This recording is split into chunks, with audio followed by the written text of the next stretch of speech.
Ukisonga mbele na taarifa zetu ni kwamba viongozi wa kaunti ya Samburu na Laikipia wameombwa kutafuta mbinu mbadala ya kutatua mzozo wa malisho na mifugo kati ya maeneo yao badala ya kutumia mizozo hiyo kama kigezo cha kupiga siasa na kampeni. Akitoa wito huo wikendi hii, waziri wa ugatuzi Mwangi Kiunjuri ameomba viongozi wote wakiwemo waliochaguliwa pamoja na machifu wa kaunti hizo mbili kutafuta mbinu za kuikomesha mizozo ya mara kwa mara. Kiunjuri alizungumza katika kaunti ya Samburu wakati akimpigia debe Uhuru Kenyatta achaguliwe mara tena mnamo Oktoba 26.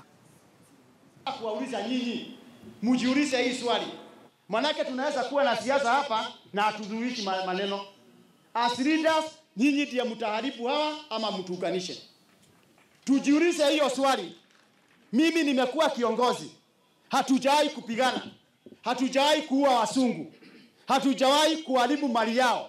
Ni kwa nini sasa tumeharibu mali yao? Ni kwa nini sasa kumekuwa maafa?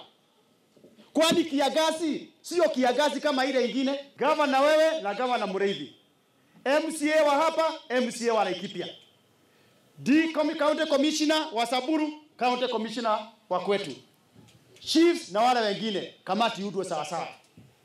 Kamati iundwe, mimi ndiye nitanunua ng'ombe. Tukae chini. Tukae chini, tujiulize ile miaka ingine tulikuwa tunafanya namna gani? Manake kama unataka kukata kesi lazima uangalie wasee wa kuelezea walikuwa wanafanya nini.